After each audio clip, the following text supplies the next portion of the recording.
Hey guys, tonight we begin with something special. This is a journey into a quieter corner of the past, where stories are not loud with battles or victories, but soft with the small rituals that came before an ending. History, when told this way, has a rhythm like breathing, steady, unhurried, patient. These are not tales meant to quicken the pulse, but to still it. Before we step into tonight's story, take a moment to like this video and subscribe so that these forgotten mysteries can drift a little farther, maybe even reaching others in your family who need a gentle way to fall asleep. And in the comments, tell me your location and the exact time you're watching this. It's always fascinating to see those tiny lights glowing on a map across the world, each one of you listening quietly, together, though apart. Now let us begin. They called it a fever, though no thermometer could measure it, and no doctor could cure it. It did not come with cough or chill or rash, but with visions. Shining nuggets glowing in the mind's eye. Rivers heavy with treasure. Hillsides hiding fortune just beneath the soil. Men caught it in taverns, in crowded port cities, in the echo of a rumor carried from one tired voice to another. Women caught it when letters arrived from husbands who promised riches just a season away. Children overheard it whispered like a prayer, and they carried the heat in their imaginations, believing their family would soon live in splendor. This fever spread with frightening speed in the middle of the 19th century. It crossed oceans faster than ships themselves, for long before a vessel could reach San Francisco, the story of gold in California had already sailed ahead in words. Newspapers inked the rumor into permanence. Street pamphlets multiplied it. Letters doubled and redoubled it until the dream felt inevitable. People in cities as far away as London or Paris or Sydney began to look at their lives differently, not as steady, but as a temporary state before fortune arrived. The strange thing about this fever was that it asked nothing at first. It cost no coin to catch it, no labor to maintain it. But once it settled in, it hollowed out ordinary life.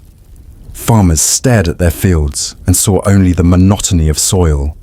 Shopkeepers handled coins and wondered how small they seemed compared to golden dust. Sailors heard the clinking of rigging and imagined it as the clinking of treasure. Whole communities seemed to tilt toward the west, restless and unable to stay. In villages, men began to sell their land at a fraction of its worth, believing they would buy tenfold on their return. Families pawned heirlooms, packed wagons, and left behind furniture too heavy to carry. Ships bound for California grew crowded with passengers who had never seen the sea before, their faces marked with the same expectant glow, as though the ocean itself had become a mere bridge to cross, not a danger to survive. The fever was never logical, and logic had little room against it. Reports of harsh deserts, freezing mountains, or violent seas were treated as nuisances, like gnats that could be brushed aside.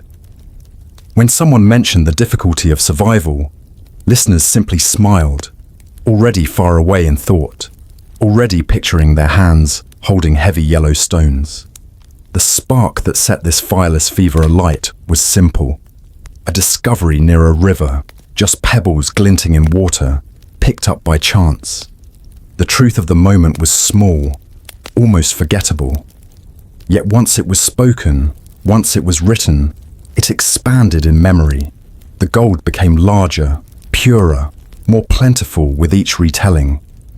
By the time the world heard of it, it was not a modest find at all, but an endless river of riches waiting for the first who dared to reach it. It was not only men of youth and vigor who were drawn in. Old men who had never swung a pickaxe in their lives packed up with trembling hands.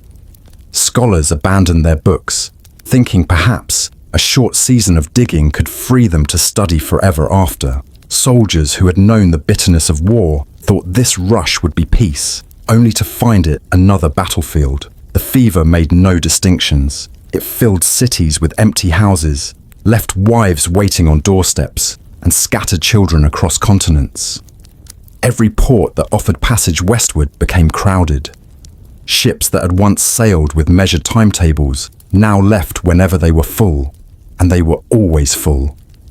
Some passengers climbed aboard with only the clothes they wore, trusting fortune to clothe them anew.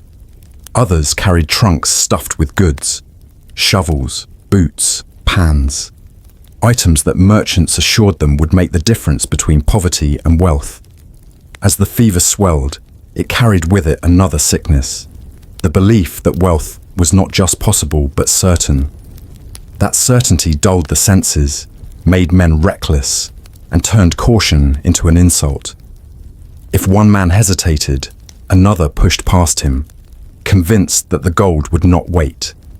The journey began not in the mines, but in the mind. People saw gold before they ever touched it, and most never touched it at all. They saw it gleaming in their sleep, coating their hands, pouring from sacks. They saw themselves transformed into men of influence, returning home with their pockets heavy enough to change the course of their families forever. Yet the true fever lay not in gold itself, but in the distance between what was and what might be. That distance was wide enough to swallow whole lives. What no one confessed aloud was that the fever often brought with it a silence, a pause in judgment. A man who once cherished his land might leave it barren. A woman who once relied on her husband's steady work might watch him vanish toward the horizon, promising return. The fever was not merely a call toward wealth, but a release from responsibility. Gold offered not just abundance, but escape from debt, from duty, from the daily grind of labor that had always felt endless. In the taverns of eastern cities, men gathered and traced maps on rough tables, talking of trails they had never walked, rivers they had never crossed. The way west was spoken of as though it were a single road, clear and straight, instead of 100 broken paths carved through desert, mountain, and swamp. Each man nodded as if he knew the way, though few had travelled farther than the county line. Such was the nature of the fever. Confidence without ground, plans without substance. The fever was strongest in the evenings, when imaginations were most free. In the glow of lamplight, after a day of ordinary labour, men leaned back and pictured the extraordinary. They felt it almost in their hands, the heft of gold, the cool gleam of it against the skin. They thought of what they might buy, the houses they might build, the comfort they might earn for their families. They spoke of it until it became real, and once real, it could no longer be resisted. There was a quiet cruelty to the fever. It did not kill outright, but beckoned men into danger. It did not wound, but lured them into places where wounds were inevitable. It did not demand blood at once, but promised reward only after blood was spilled, after lungs coughed out dust, after backs bent beneath ceaseless labor. The fever was patient, waiting for each dreamer to exhaust himself against the hard truth of the earth. In those early days, when the first wave of seekers began to pack their belongings, neighbors often gathered to watch them go. Some cheered, imagining themselves next to follow. Others shook their heads, seeing folly in the excitement. But once the wagons rolled away, silence fell heavy, and those left behind felt the emptiness. The fever was not only contagious, it was persistent. It gnawed at those who stayed, whispering that perhaps they too should have gone. What made this fever unlike any other was its promise of fairness. It suggested that anyone, regardless of birth or wealth, could reach down and pluck fortune from the ground. A prince and a pauper, side by side in a river, both might strike gold, or so it was said. The reality was harsher, but the dream of equality burned brightly. It was democracy of desire, and in that sense, the fever carried with it the illusion of justice. As weeks became months and months became years, the fever showed no sign of waning. Ships kept arriving, wagons kept rolling, and the trails west grew thick with footsteps. Camps sprang up in valleys and along riversides, canvas cities rising almost overnight. At night, fires burned in thousands of pits, and stories rose with the smoke. Stories of men who had already struck it rich, stories that urged others to keep digging. Rarely did anyone tell of the failures, the hunger, the despair. The fever silenced those tales, for no one wished to dampen the fire in their own chest. It is difficult, from this distance, to imagine the scale of that restlessness. Entire towns thinned as men vanished into the horizon. Ships anchored in harbours were abandoned by their crews, left to rot in the water while sailors sought gold inland. Roads that had once carried steady trade now carried caravans of dreamers, their eyes fixed westward. What began as rumour became migration. What began as a handful of seekers became a tide of humanity. And yet, beneath all the movement, beneath all the noise and dust, lay the truth that the fever itself was the only certain thing. Gold might be found or not, fortunes might rise or collapse, but the fever endured, carrying people farther than they had ever imagined, into landscapes that cared nothing for their hunger. The fireless fever consumed without burning, guided without compass, promised without delivering. It was the opening note of a long and weary song, one that would carry countless lives into hardship and leave most of them emptier than when they began.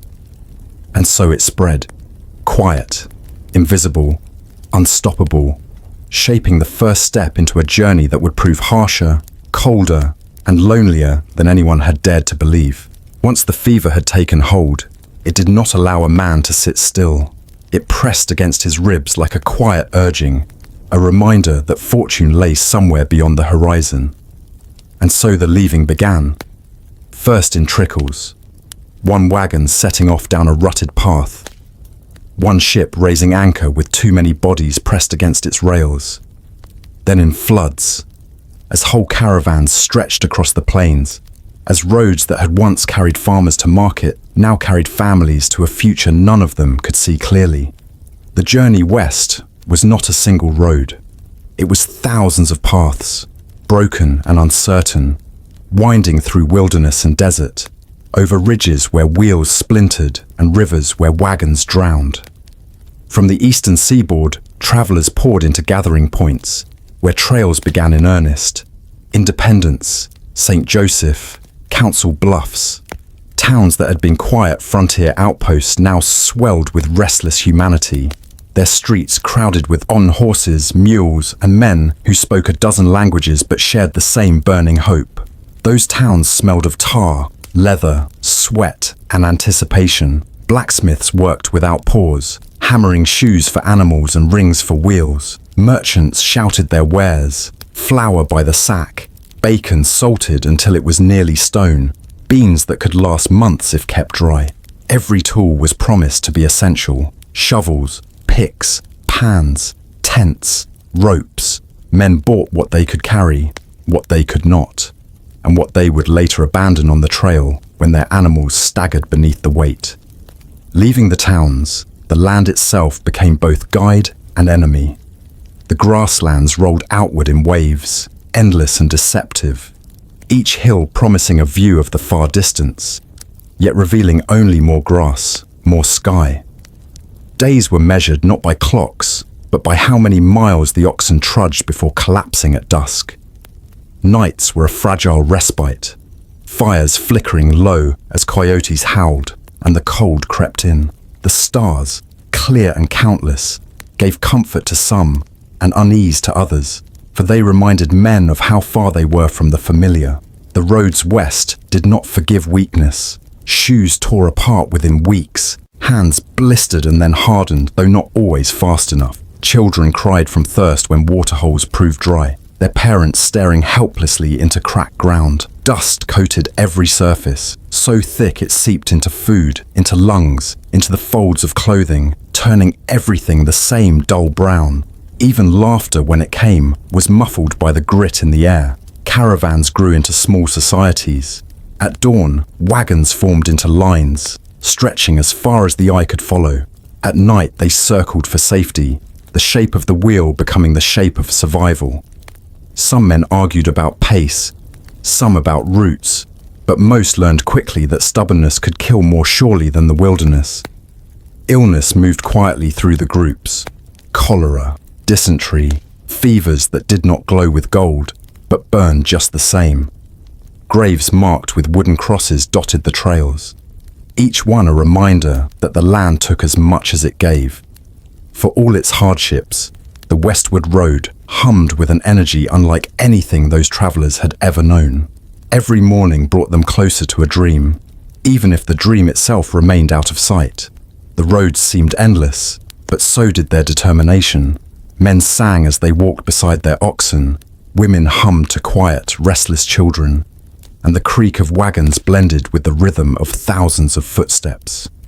It was a music of sorts, though heavy, as if the land itself was listening. Mountains rose eventually, distant blue lines sharpening into walls of stone.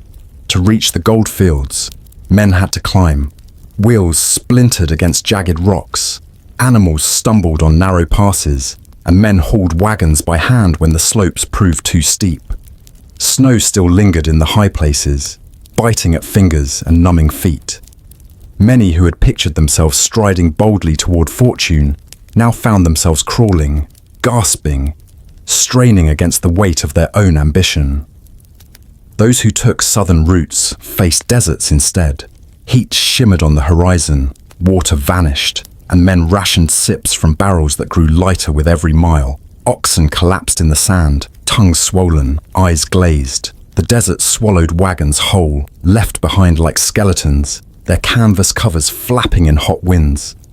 Some men swore they saw gold glinting in the mirage, only to stumble into emptiness, their voices cracking against the silence of the wasteland. Still they went on. For every man who turned back, 10 pressed forward. The fever inside them was stronger than exhaustion, stronger even than hunger. Letters home spoke of progress, rarely of pain. Families waiting in far-off towns read of bright skies and hopeful mornings, not of graves dug at dusk or wheels shattered in the mud. Hope was always written louder than hardship. The endless roads westward were not empty. They were filled with the footsteps of those who had already come and those who were yet to follow. Tracks crisscrossed, ruts deepened until they became trenches. Paths widened until the land itself seemed to sag beneath the weight of movement. Camps sprouted like temporary villages, filled with voices from across the world. Irish, German, Chinese, Chilean, all sharing fires, all chasing the same elusive promise. In those camps, news traveled faster than the wagons themselves. A man might arrive weary at dusk and hear that riches waited just weeks ahead. He would rise the next morning renewed, his body still aching, but his spirit burning. The roads had no end in sight, but every mile was believed to be the mile that mattered. Time became distorted on those roads. Days blurred into one another, sunrises identical, sunsets repeating. The march westward felt eternal, as though the road itself had no destination, only the motion of people carried forward by their own desire. Yet behind each weary step lay the same truth. To reach the gold fields meant first to survive the journey, and survival was never guaranteed.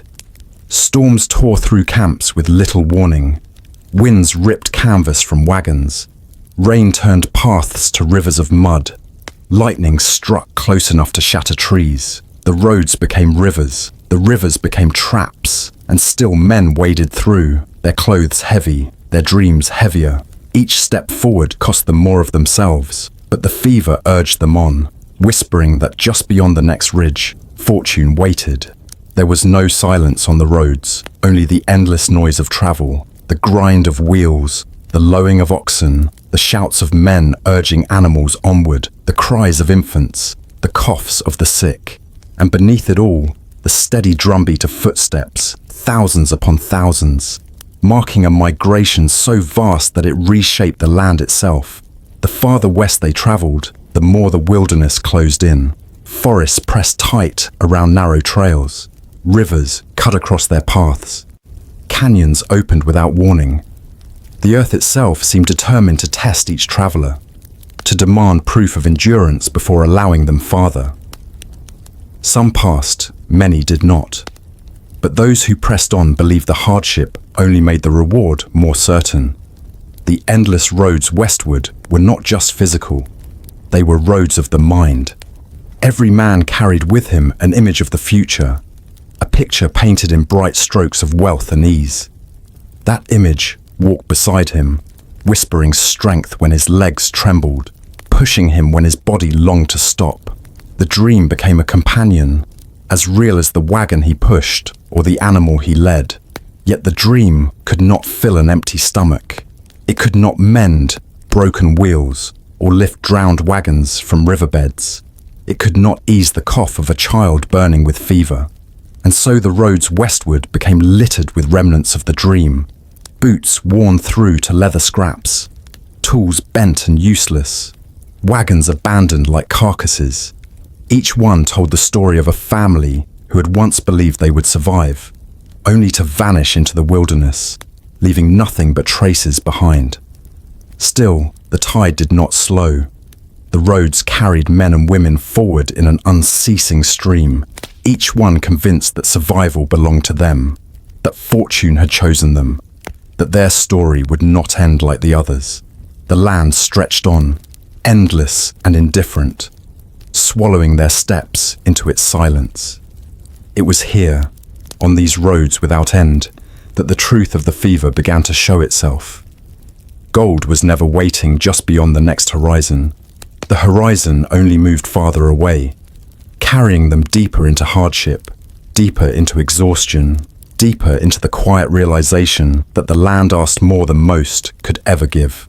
The roads westward stretched not only across the continent, but into the spirit of every traveler, a test of endurance that few truly passed. And yet, each morning, the march resumed, because turning back was unthinkable, and standing still was impossible.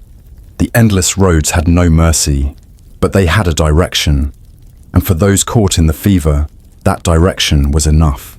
The wagon was not a vessel of comfort, though many believed it would be when they first placed their belongings inside. It was, instead, a wooden box on wheels, a contraption built to creak and groan, to stumble forward on the strength of tired animals and stubborn men. Covered in canvas, it looked from a distance like a floating sail across the prairies, white against the endless grass.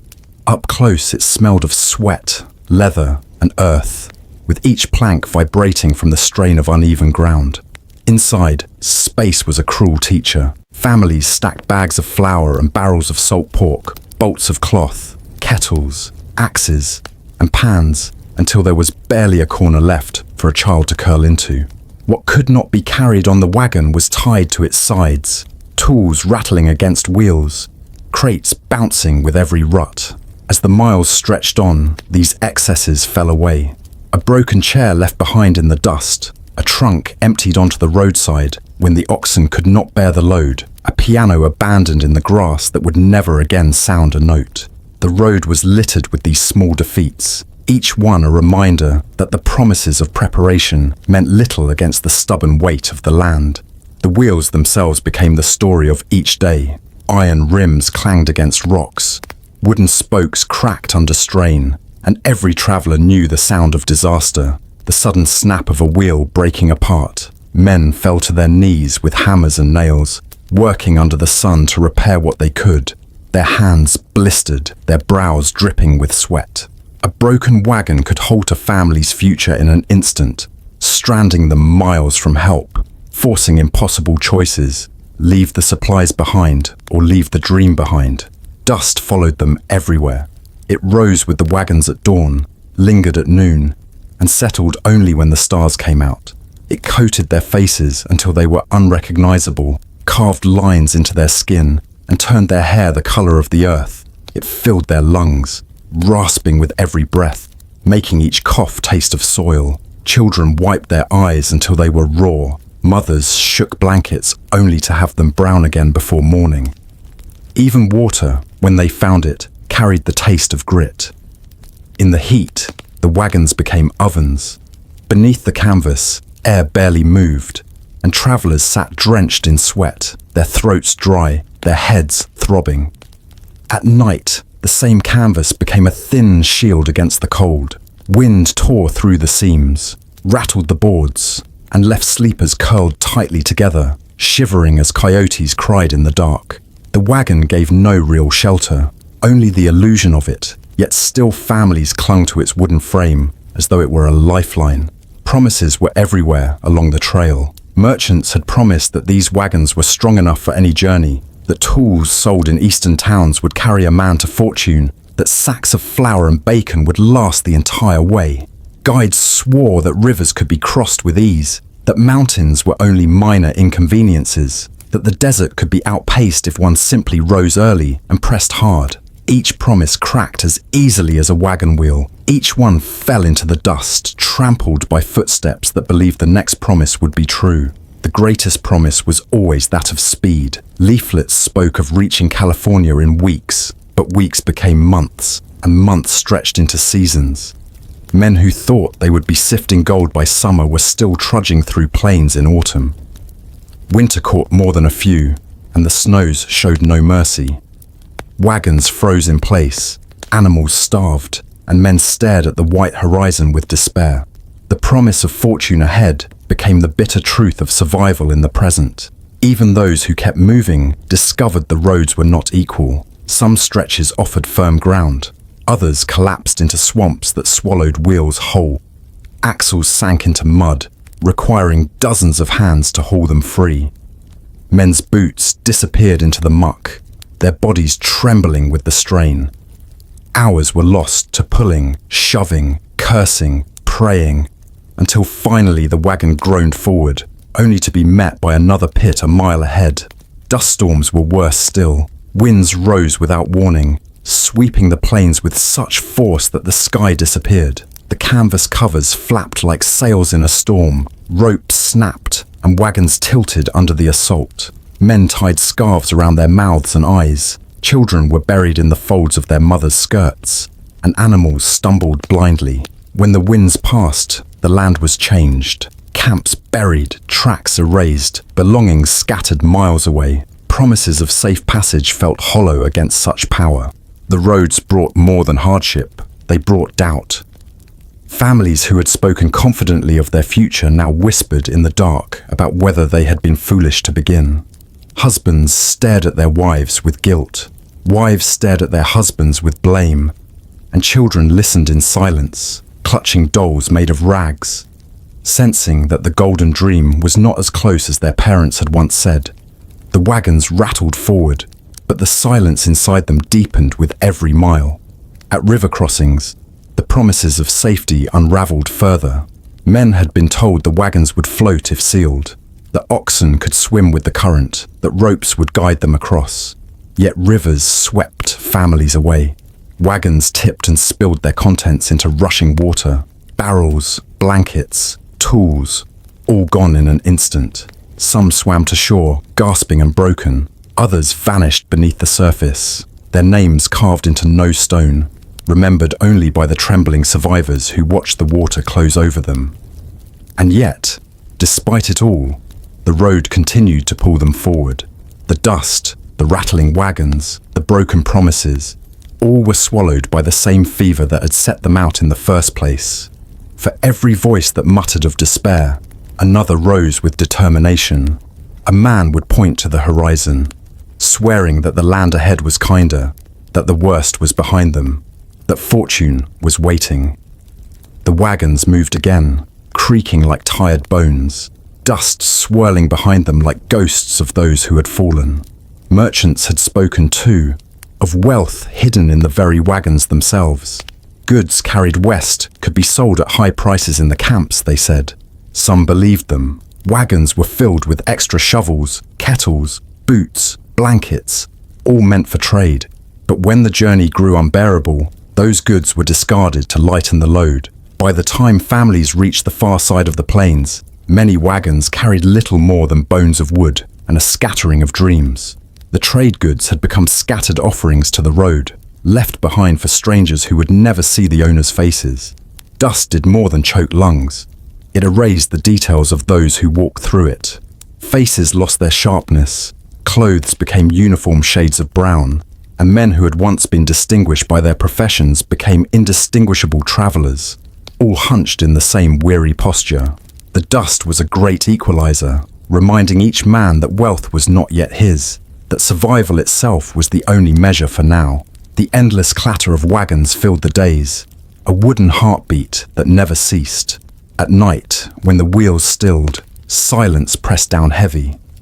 Fires crackled low, voices spoke in hushed tones, and the stars stretched overhead, indifferent to the movement below. The wagons stood in circles, shadows against the prairie, monuments not of triumph but of endurance. They promised safety, but gave only a fragile illusion. They carried men westward, but at a cost greater than any had imagined. Every rut in the road, every splintered wheel, every sack of flour emptied too soon told the same story. Promises had been made, and promises had been broken. Yet the wagons pressed on, carving tracks that would scar the land for generations. And behind them, in the drifting clouds of dust, lay the truth of the gold rush.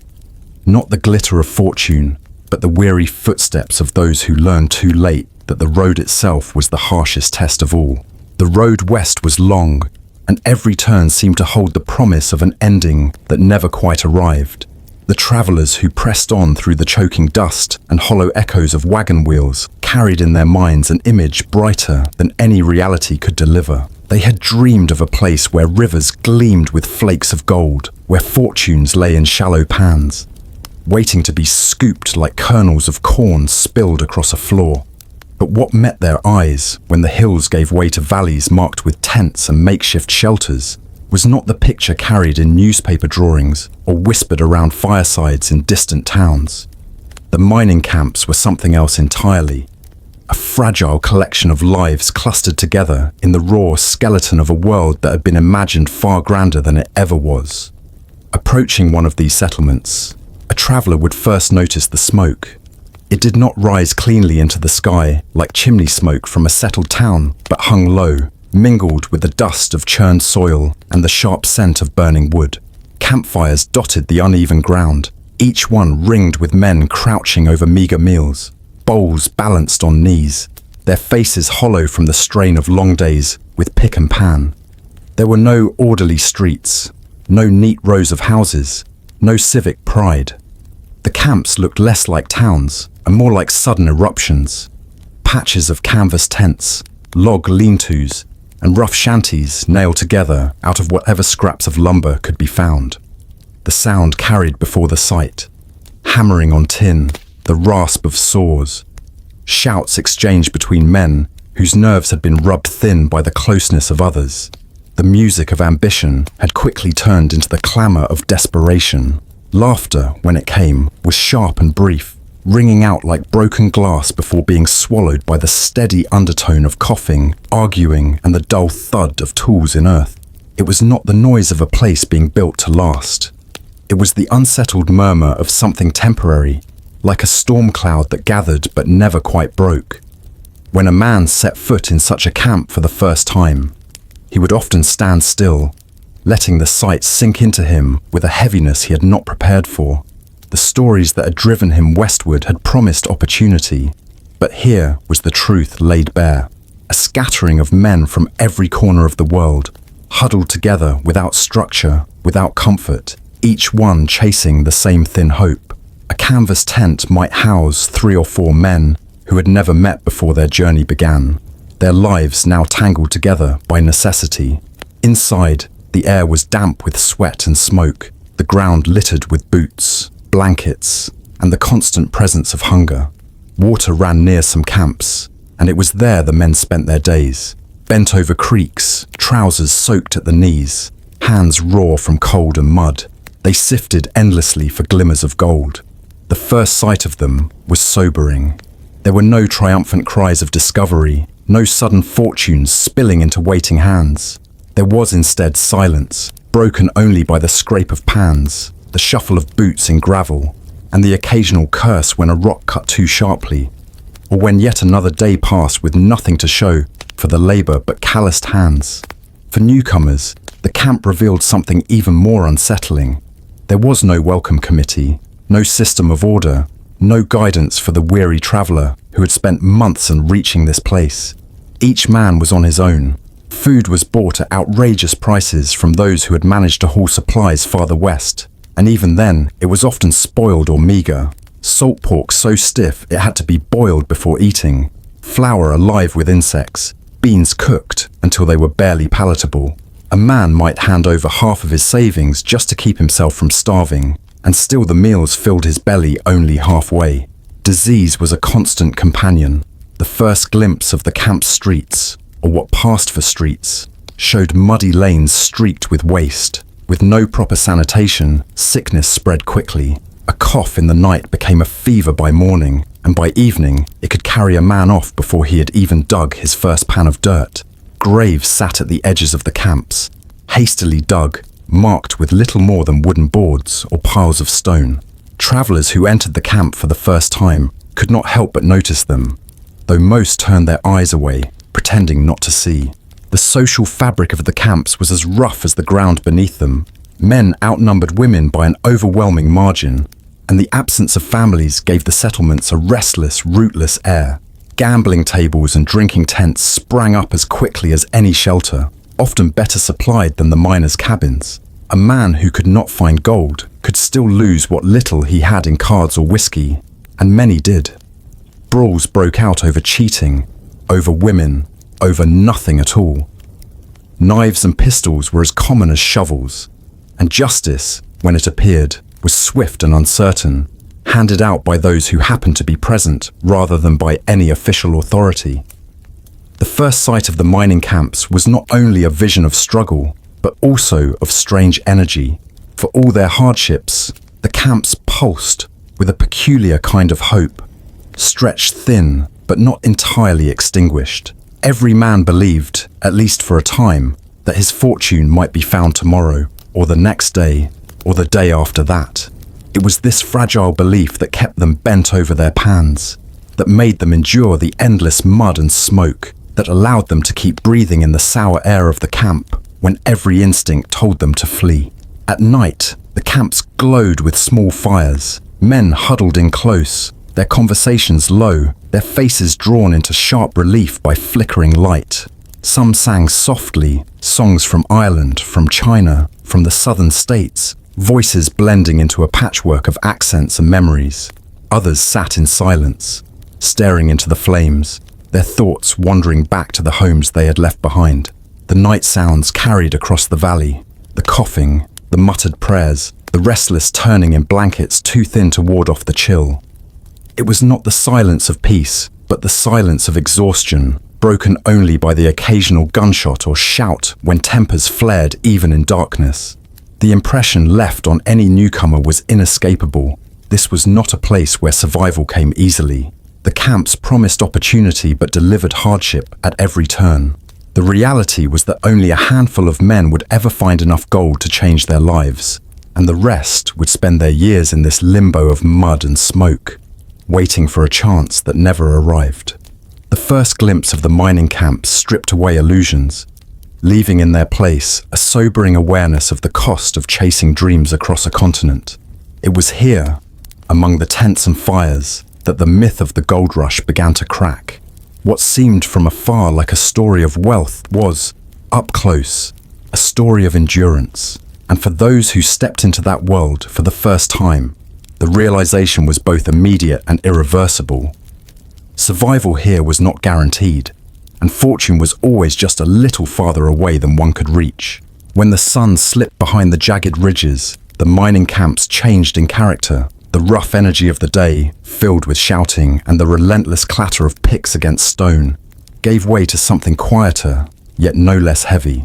Darkness did not bring rest in any true sense. It merely shifted the weight of hardship into another form. A man stepping back from the diggings as the light faded would return to his shelter not with relief, but with the grim knowledge that the night carried its own burdens. Shelter was never what the word implied. The tents scattered across the camps were thin walls of canvas, stretched across wooden frames, flapping restlessly in the evening winds. Inside, the air was close, damp from the breaths of too many men crammed into a space too small. Blankets, if a man had them, were rough and worn, spread over ground that was uneven and often still wet from the day's rain. The nights beneath those fragile roofs were long, each hour marked not by sleep, but by the sounds of a camp that never truly grew quiet. Canvas could not keep out the chill. The California nights, especially in the early years of the rush, were colder than many had expected. Travelers who had come from cities, who had read about golden sunshine in the newspapers, had not prepared for the sharp edge of the mountain winds that cut through the valleys. As the stars appeared overhead, bright and distant, men lay in their tents shivering, their teeth clenched against the cold. Some burned candles or lanterns until the fuel was gone, hoping the small flame might trick the air into gentleness. But canvas was no match for the night sky, and warmth was always fleeting. Sleep itself was a rare commodity. Tents were not places of rest, but of noise and movement. A man's neighbor might cough endlessly, hacking from the dust that clogged his lungs. Another might turn in his blanket over and over, muttering in dreams or calling out the names of distant wives and children. Rats moved freely in the darkness, rustling through sacks of flour and gnawing on boots left carelessly near the entrance. Dogs barked at shadows, horses stamped their hooves, and the thin walls of the canvas let in every sound. For those lying inside, the night stretched into long hours of half sleep, where dreams and waking thoughts tangled together until morning blurred into exhaustion. Beyond the tents, the campfires glowed against the blackness, circles of orange light where men gathered to delay their return to the cold ground. The smoke curled into the air, carrying with it the smells of beans cooking, of coffee boiled too long, of whiskey passed from hand to hand. Around those fires, songs sometimes rose. Irish ballads, frontier tunes, verses in languages many did not understand. The voices wove together in a strange harmony, a reminder that the camp was built from men scattered across continents, all of them here for the same elusive promise. Yet even these songs carried a note of weariness, the words trailing off as fatigue pressed in. There was little privacy in the nights beneath thin canvas skies. Every man's sorrow, every restless stirring, was shared by those close enough to hear it. Stories were told quietly in the dark, of fortunes just waiting in the next valley, of families who would one day be reunited, of ships waiting in San Francisco Bay to carry gold back across the ocean. These stories filled the hours when sleep refused to come, and for a brief moment they gave shape to the endless waiting. But once the voices fell silent, the reality of the night returned, sharp and undeniable. Illness showed itself most cruelly at night. Fevers rose as the chill deepened, sweat soaking into thin blankets, the sound of ragged breathing carrying through the camp. A man who coughed in the morning might be buried by the next dusk, his tent already claimed by another desperate soul. The thin canvas offered no barrier against contagion, and so the nights became a breeding ground for sickness, passed from one bunk to the next, until whole rows of tents carried the same rasping chorus. The gravediggers, too, worked by firelight when they had to, lowering bodies into the earth while others tried to close their ears against the scrape of shovels in dirt. The stars themselves became both comfort and torment. A man lying on his back, staring through the flap of his tent, might trace the constellations he had known as a boy. They were the same in California as they had been in New England, in Ireland, in China, but their familiarity carried with it a sharp ache, a reminder of home, of warmth, of places where night did not feel like a test of endurance. Letters written by lantern light often began in these hours, scrawled in uneven hands on paper creased and dirt-stained. They carried across oceans the truth of these nights, the loneliness, the hunger, the cold. Many letters never reached their destinations, but still they were written, as if the act itself might keep a man tethered to the world he had left behind. There was danger too, in the darkness. Camps that appeared sluggish by day could turn violent by night. Whiskey loosened tongues and tempers, and disputes over claims or gambling debts were often settled in shadows. A man stepping outside his tent to relieve himself might hear the sudden crack of a pistol, followed by shouts and the hurried rush of boots. The canvas walls did nothing to muffle these bursts of violence. Sleep, for those who managed to find it, was always shallow, ready to be broken by a noise too sharp, a silence too sudden. And yet, despite the misery, the nights carried their own strange rhythm.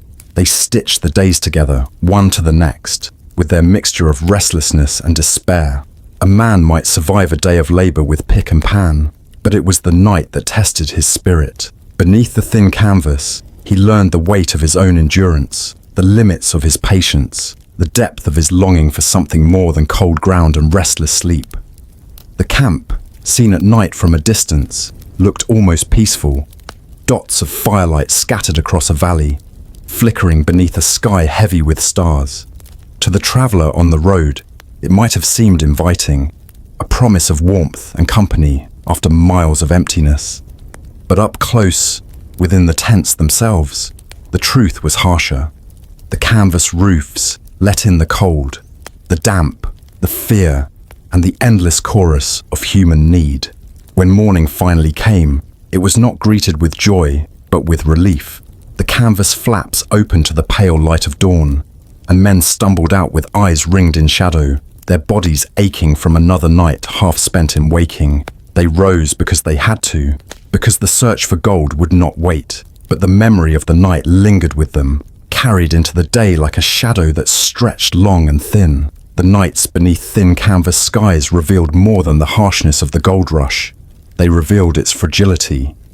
The dream of fortune had drawn thousands into the mountains, but it was under those frail tents that the truth settled in. Survival here was not only about the dirt and the rivers. It was about enduring the hours when the world was stripped bare, when hope lay silent, and when even the stars above seemed to watch with indifference. The dream of gold had always seemed simple enough. Dig, sift, and collect the shining fragments that waited patiently beneath the earth. But the reality that unfolded in the camps was far less forgiving. The pursuit of fortune was not just a battle against rivers and soil, but against the very objects in a miner's hands. The picks, shovels, pans, and cradles that wore out faster than the bodies wielding them. The sight of broken tools piled in corners of camps told its own story. Here, the very instruments meant to unlock wealth were as fragile as the hopes they carried. A man's first possession in the diggings was often a pan, a shallow dish of tin or iron, bought at a steep price from merchants who knew desperation when they saw it. These pans were never built to last. After weeks of scraping against gravel, the metal bent, edges warped, bottoms thinned until water leaked through the smallest cracks. A miner might squat for hours in the creek, swirling mud and stones, only to watch as his pan finally gave way, the thin sheen of gold dust slipping back into the current with the rest of the dirt. It was a cruel irony. Tools were supposed to create fortune, but more often they devoured it. Shovels fared no better. Their wooden handles split after too many strikes against stone, their iron blades dulled to uselessness in a matter of days. Few men carried spares. Most patched what they had with strips of leather, lengths of rope, or nails hammered in hastily. A broken shovel meant hours wasted, hands forced to dig in soil with nothing more than fingers and rocks. Some improvised new handles from crooked branches, the awkward shapes cutting into palms until blisters swelled and split. Each swing became slower, weaker, the tool itself an enemy as much as a companion. The pickaxe, a symbol of labor in every sketch and story of the gold rush, carried its own betrayals. Forged iron tips cracked when struck against boulders too hard to yield. The handles, like those of shovels, weakened with each blow, until the sudden snap sent splinters across the miner's face. When such breaks happened, men cursed the wasted hours, but they rarely paused. They tied the pieces together, binding them with rawhide or wire, forcing another day's use from what should have been discarded. In this way, the camps became museums of patched, twisted tools, each one scarred by the futility of work that consumed more strength than it rewarded, More elaborate contraptions, the rocker, the sluice box, the long tom, promised efficiency but delivered disappointment. Built from rough timber scavenged nearby, they leaked, sagged, or collapsed under their own weight. The miner who spent days constructing one often discovered that it captured little more gold than a simple pan, and sometimes none at all. Hours of carpentry, aching shoulders and raw hands ended with muddy water seeping through loose seams. Many walked away from their contraptions in frustration, leaving them to rot on riverbanks. Monuments to ambition turned sour. The merchants who sold tools knew this cycle well. They had no interest in durability. Their profit lay in fragility. A pan that lasted a week was worth far more than one that endured a season, for it guaranteed another sale, and then another. Prices were raised shamelessly. $10 for a shovel that cost less than one back east.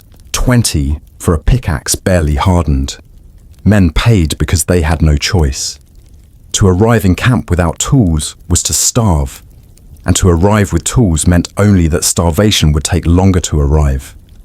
In the nights around the campfires, conversations often turned to tools.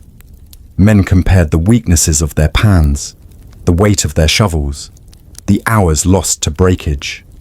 Some swore by certain blacksmiths, names passed along like secrets, as if sturdier metal might change the course of fate. Others cursed every merchant in San Francisco, claiming the gold was not in the rivers, but in the pockets of those who sold picks and pans. The bitter laughter that followed such words was always short-lived, for no complaint could change the reality that the work demanded tools, and tools were destined to betray. Hands bore the marks of this struggle as plainly as the ground bore the scars of digging. Fingers curled stiff from gripping wood rubbed smooth by sweat. Calluses split open, blood mingling with dirt, only to harden again into rough patches that never healed. Splinters festered, nails cracked, knuckles swelled. A miner's body broke down in rhythm with his tools, as if man and object shared the same fragile lifespan. Each day began with hope and ended with exhaustion, the cycle measured not in gold dust collected, but in shovels chipped, pans bent, and picks splintered. The cruelest truth was that most tools never earned back the price paid for them.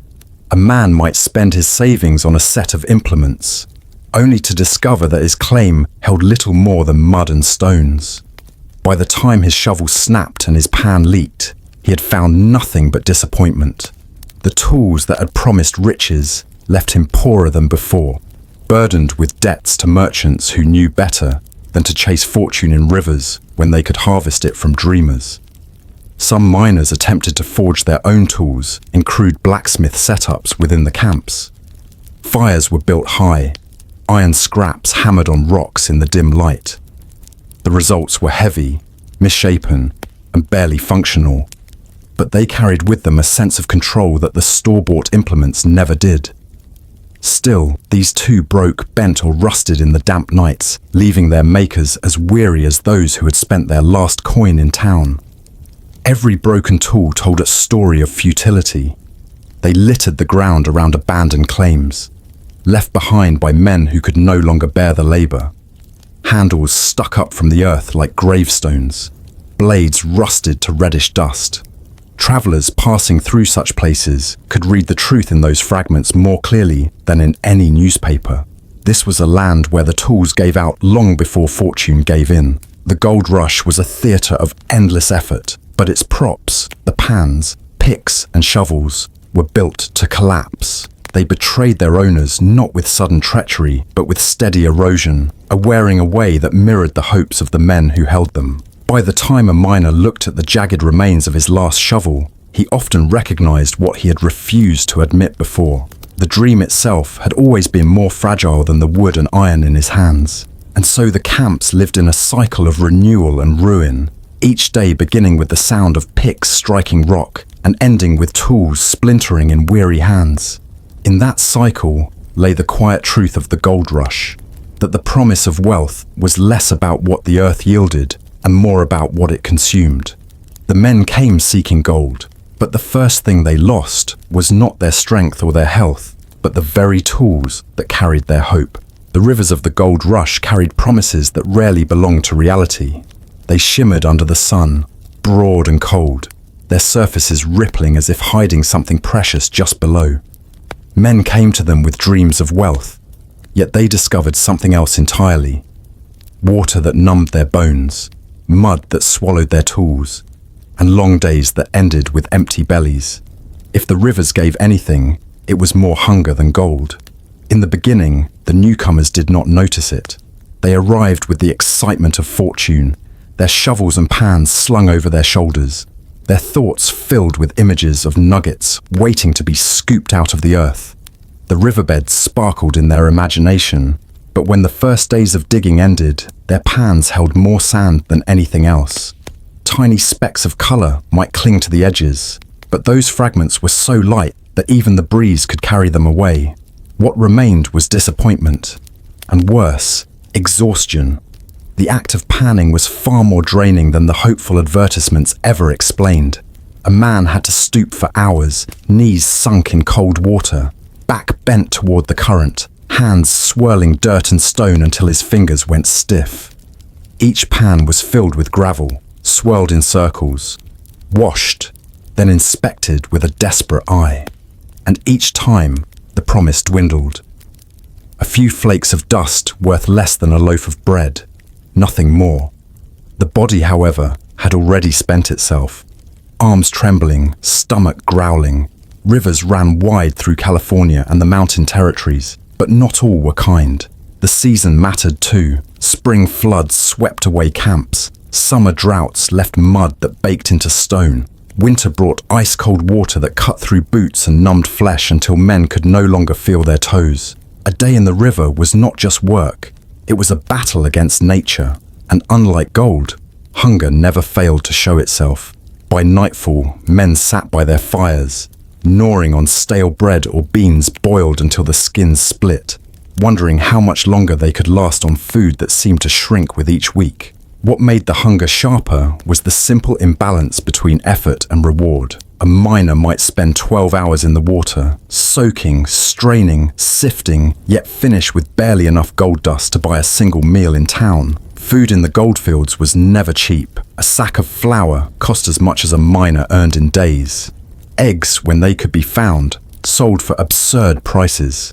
Meat was a luxury, and often it was stringy or spoiled from travel. Salt pork and beans became the staple, but even that tasted like ash after months without variety. The rivers did not forgive mistakes either. Many miners lost their pans, their shovels, even their boots to the current. A sudden slip, a surge of water, and the tools were gone, swallowed by the mud. Without them, a man had nothing. Replacements cost dearly in supply towns, where merchants charged whatever they pleased, knowing desperate men would pay.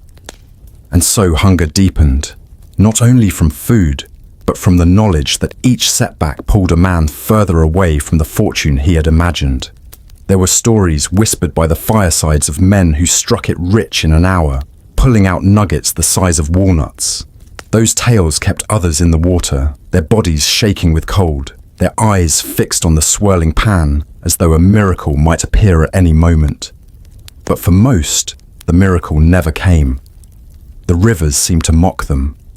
For every flake of gold, there were mountains of stone, endless gravel, mud that clung to boots and weighed down every step. Hunger became a companion. It gnawed at the stomach during the day, then sharpened at night.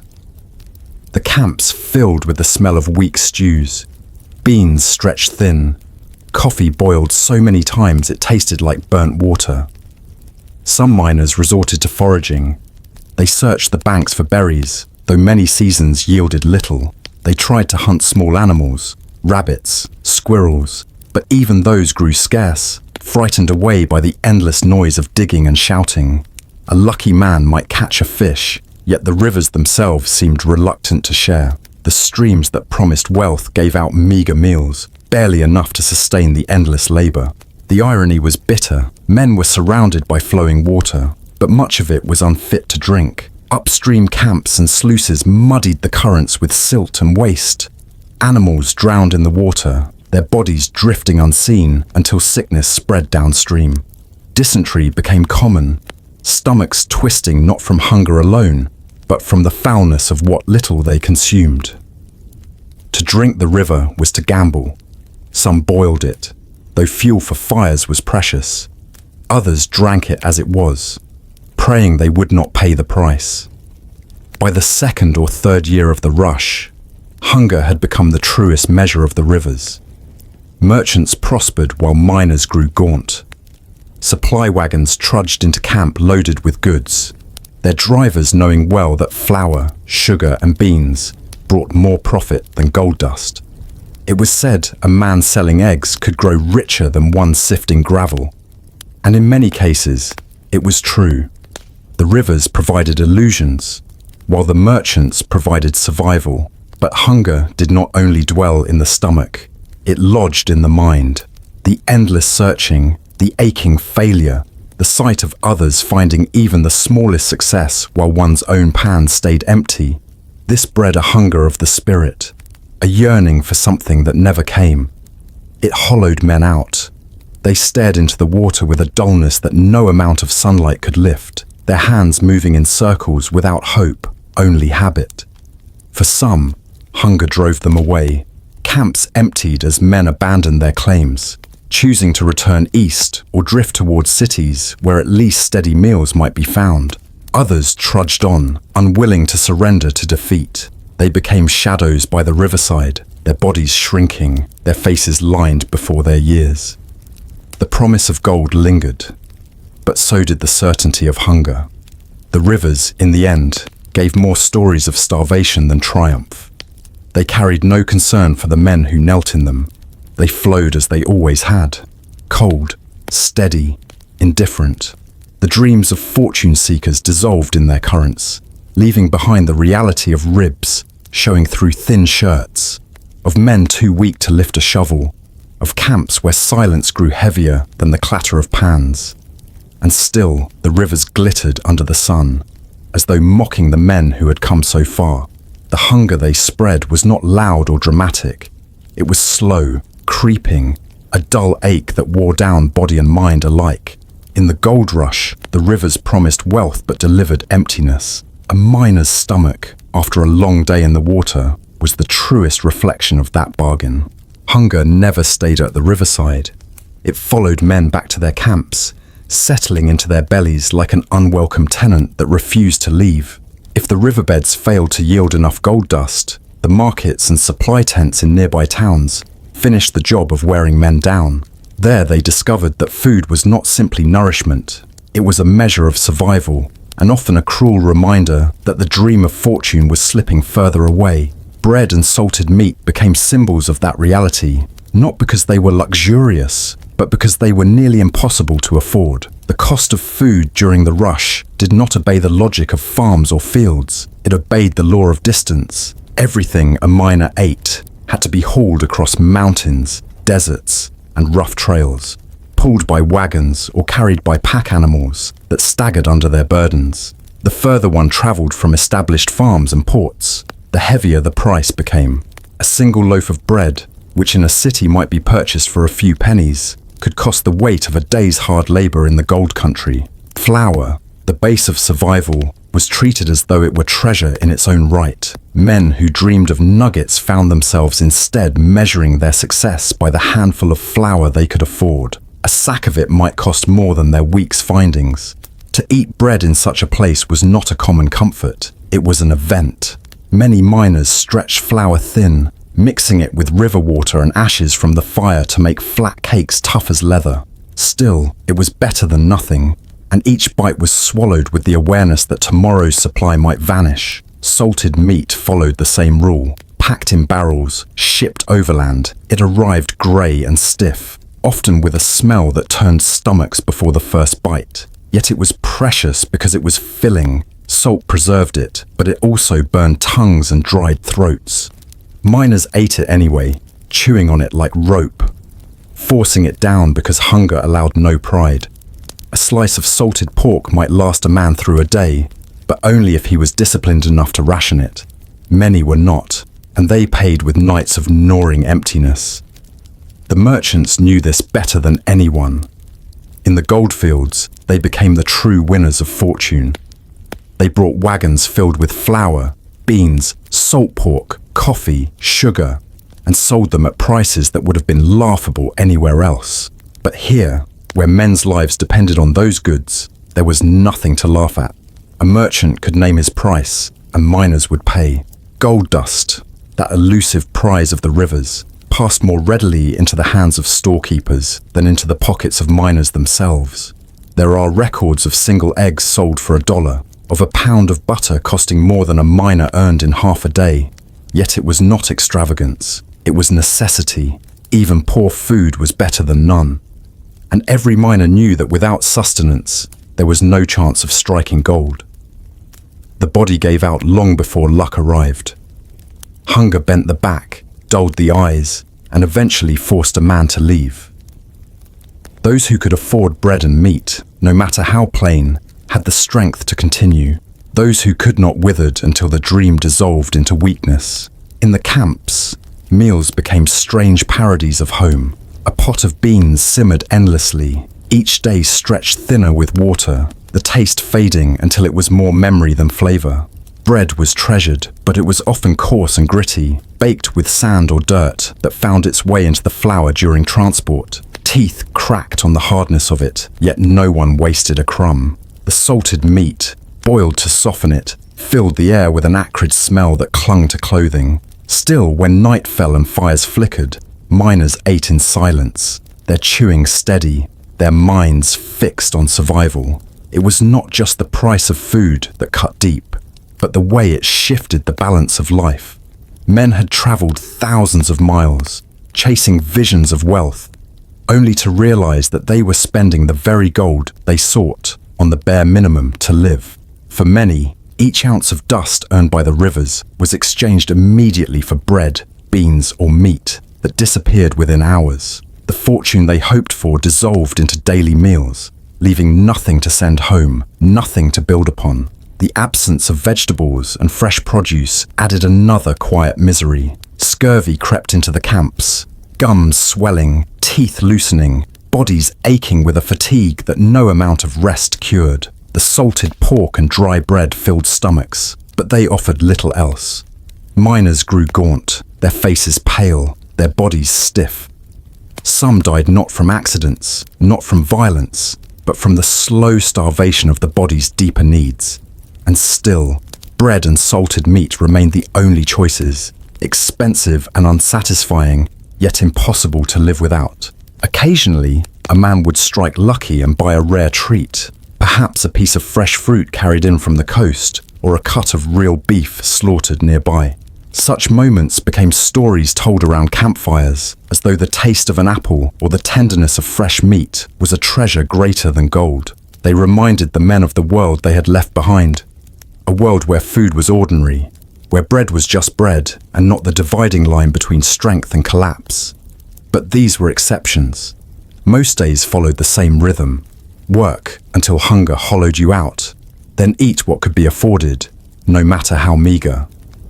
Sleep came with the weight of emptiness, and morning returned to the same routine. It was a cycle that stripped away illusions. Gold might glitter in dreams, but in the waking hours, survival depended on bread hard as stone and meat salted until it resembled nothing natural. As months passed, some grew bitter. They realized that the true wealth of the rush lay not in the rivers, but in the supply chains.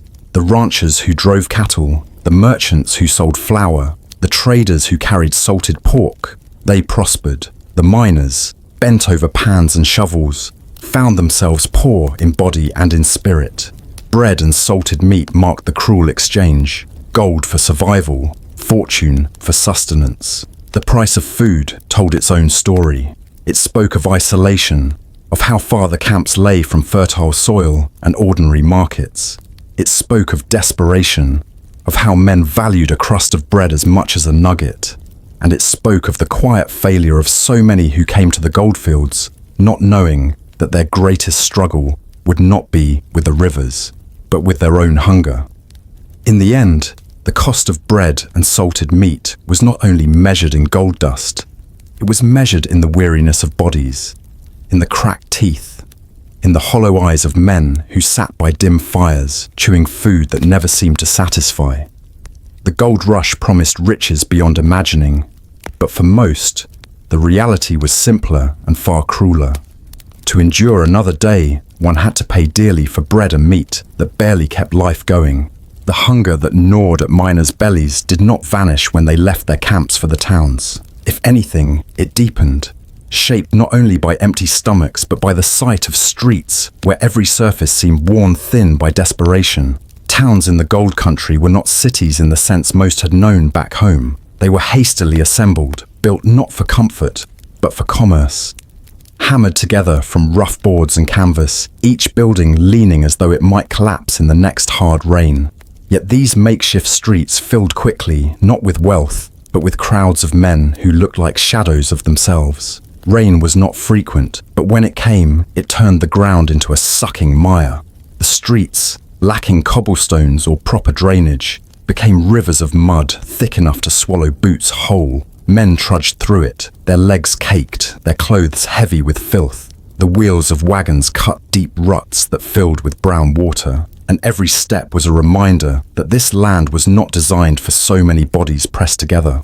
Horses stumbled, carts toppled, and more than one man found himself stuck fast, pulled free only by the hands of strangers.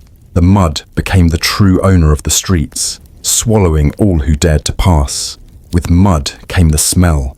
The air carried the stench of unwashed bodies, spoiled food, and the waste of animals and men alike. There was little order and less sanitation. Buckets of refuse were tossed into alleys, where they mixed with the rain and seeped back into the streets. Flies swarmed, and sickness lingered in every corner. The towns swelled with people faster than they could build, and the result was a place where disease spread silently, hidden within the crowds. The crowds themselves were a sight to behold. Men from every corner of the world pressed shoulder to shoulder, their faces drawn, their clothes patched and torn. Some carried shovels and pans, others little more than empty sacks. They came with hope, but the streets revealed how little hope was worth. Many had already failed at the rivers, their hands blistered and empty, and now they wandered through town, searching for work that was scarce or food they could barely afford. The noise of voices filled the air, languages mingling, accents colliding, all of it blending into a constant murmur of longing and frustration. Gambling dens and saloons lined the muddy streets, their doors open at all hours, offering distraction to men who had nothing else to spend their gold dust on. Inside, the air was thick with smoke, the floors sticky with spilled liquor, and the promise of fortune no more real than it was in the rivers.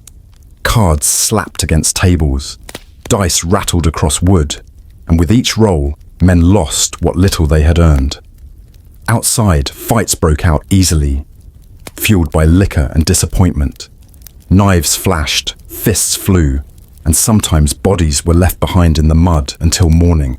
Merchants, too, filled these streets, their stalls packed with goods that glittered far brighter than the hopes of the miners. Tools, clothing, food, and luxuries that no one truly needed, all sold at prices higher than any sane man would pay, yet still they sold.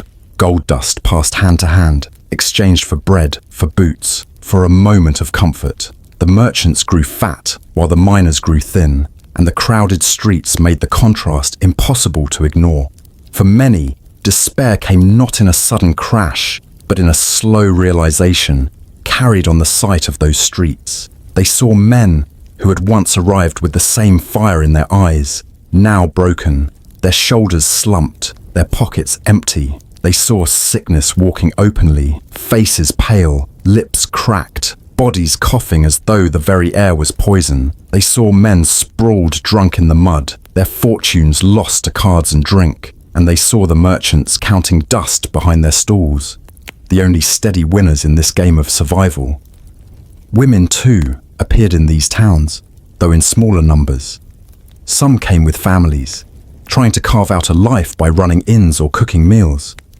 Others arrived alone, and survival pushed them into harder trades, offering companionship in the shadows of the saloons. For them, the crowded streets carried another weight, the constant eyes of men who had not seen home or softness in months. Safety was scarce, and despair settled heavily on their shoulders too. Children were rare, yet not absent. A handful of families dragged their young west, chasing the same promise of wealth. For a child, the crowded streets were both playground and peril. They ran barefoot through mud, laughing, while sickness waited nearby. They carried water, sold newspapers, begged for coins, and grew old too quickly under the weight of survival. Their presence was a reminder that the gold rush was not only the story of men, but of entire households uprooted and reshaped by the fever for wealth. Nightfall brought no peace. If anything, it deepened the despair. Lanterns flickered weakly, casting more shadow than light, while the streets filled with the clamour of saloons, the shouts of gamblers, the wail of fiddles played out of tune. The mud turned cold, the air sharp, and the town seemed to sink under its own weight. Men stumbled home drunk, their boots dragging through the muck, their pockets lighter than when they had entered. The unlucky curled up in doorways, their faces pressed into their arms, the night offering no more comfort than the day. Some tried to make sense of it, to find patterns in the chaos. They told themselves the streets were only temporary, that fortune still waited just beyond the horizon, that tomorrow might bring a better turn of luck. Yet the streets told a different story. They whispered of failure, of hunger, of the truth that most would never leave richer than they arrived. They pressed that truth into every pair of boots caked in mud, every cough that echoed through alleys, every fight that spilled blood into the dirt. The despair was not loud or dramatic. It was quiet, steady, like the flow of a river eroding stone. It seeped into the bones of those who walked the streets, turning their steps slower, their shoulders heavier. It showed in the way eyes no longer lifted to meet one another, in the silence that settled when a man collapsed and no one rushed to help. It showed in the way the merchants grew richer and the miners grew older, their bodies giving out long before their dreams did. The gold rush promised adventure, fortune, and freedom. The crowded streets revealed the cost of chasing it. They were not paved with riches but choked with mud, filled not with triumph but with struggle. For every man who found his nugget, there were hundreds lost to hunger, to sickness, to despair. And as the streets swelled with bodies, the truth became impossible to ignore. Survival in the gold country was not about strength or luck. It was about enduring mud, hunger, and the quiet erosion of hope. The mud did not dry quickly. It clung long after boots left the streets, carried into tents, inns, and cabins, where it hardened into crust and filled the air with a damp, earthy smell. When the rains gave way to colder winds, the same streets that once swallowed feet turned brittle with frost.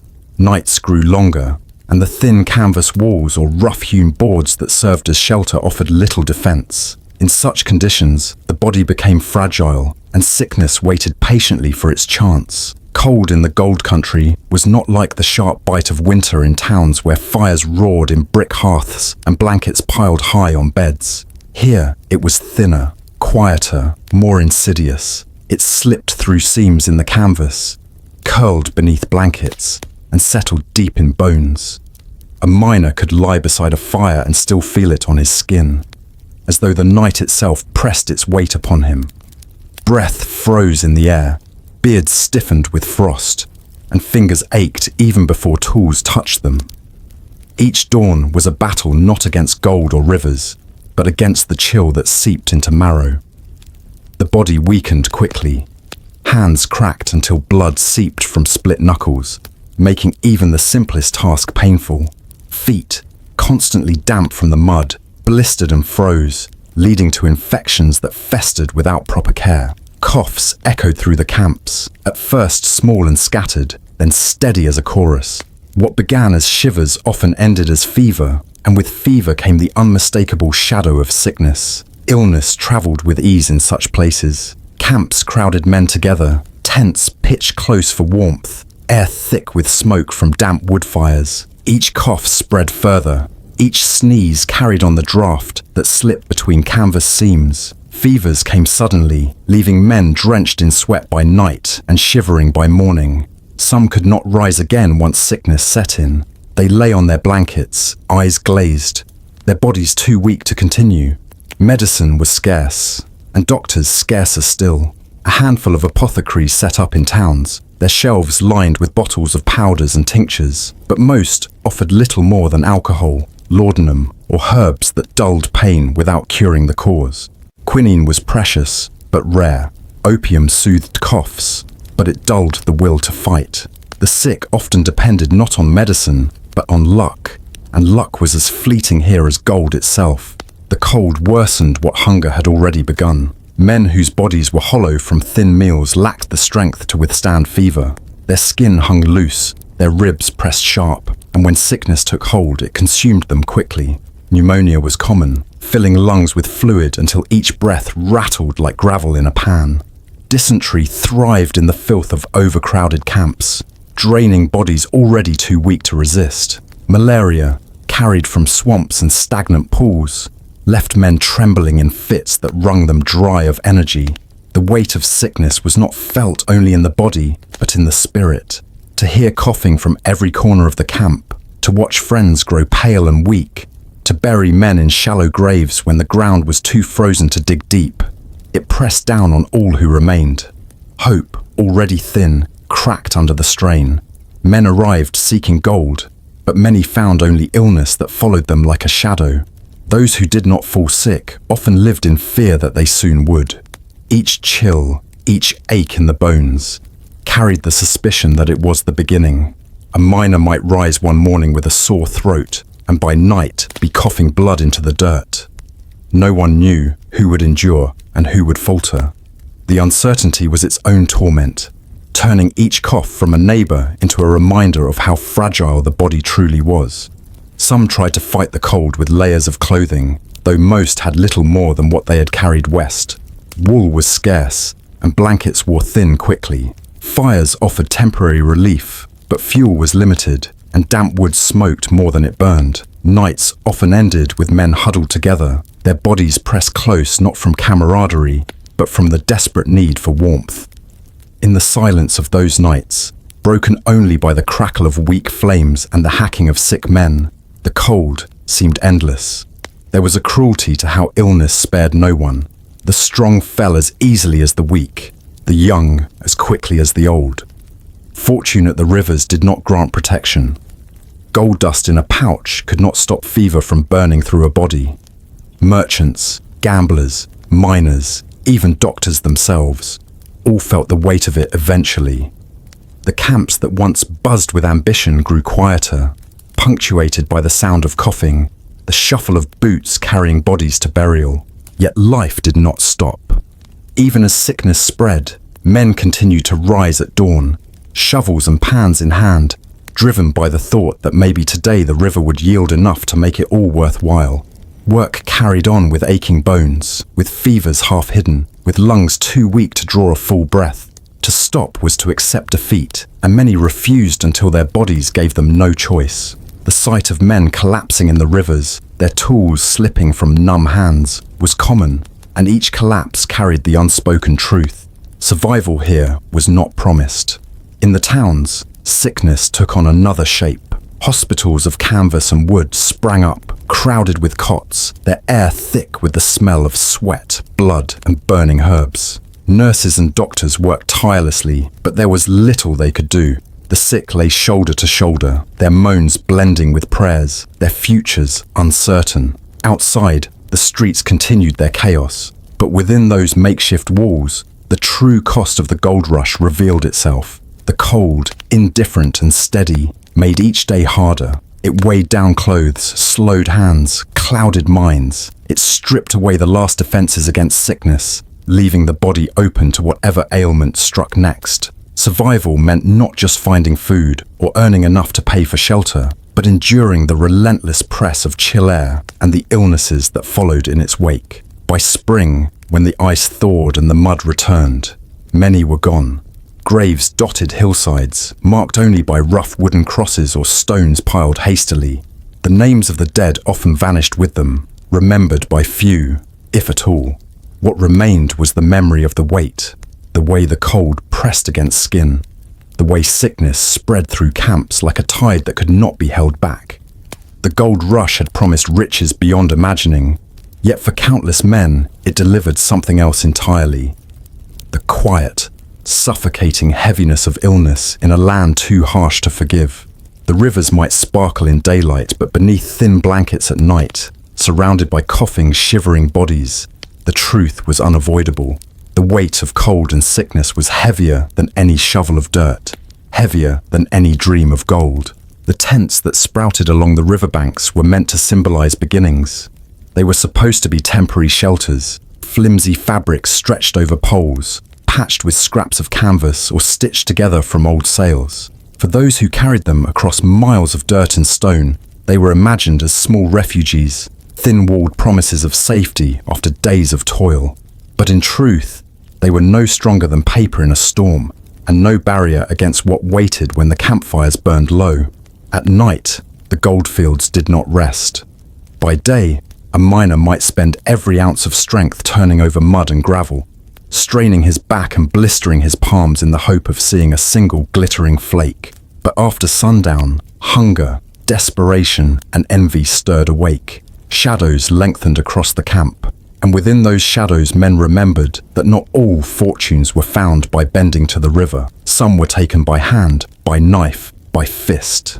The thin walls of canvas did not muffle footsteps. They did not stop a drunken brawl from spilling into the narrow lanes of the camp. They did not keep thieves from cutting their way into another man's meager belongings.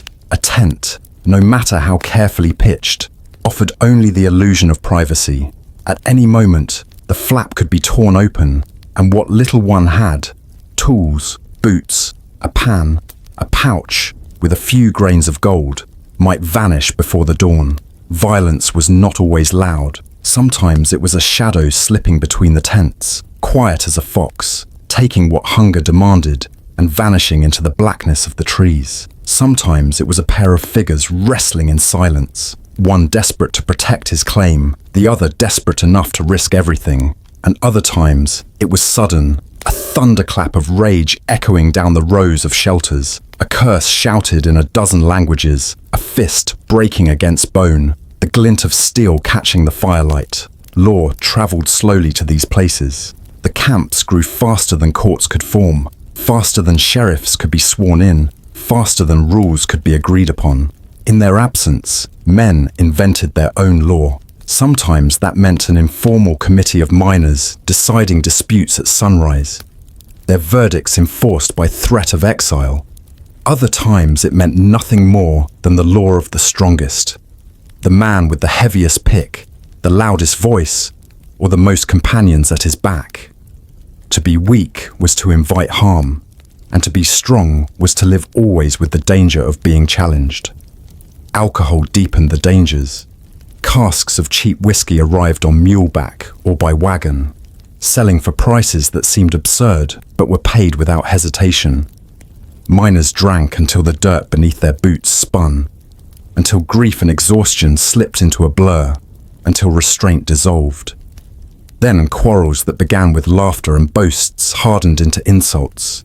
Insults became shoves, and shoves ended with blood spilled in the mud.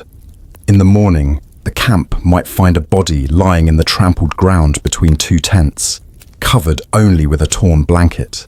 The gamble of survival was not always about chance encounters in the night. Some men carried grudges. A claim disputed, a tool borrowed and not returned. A rumor spread about a pouch of gold dust hidden under a bedroll. Such things lingered like embers waiting for dry kindling. Days later, they could flare up, the violence burning hotter than any campfire. Those who came from distant shores, Chinese laborers, Mexican vaqueros, men from Chile, Peru, or the Caribbean, faced more than ordinary danger. They were marked by their accents, their clothing, their customs. In the eyes of others, that difference alone was reason enough for scorn, or for worse.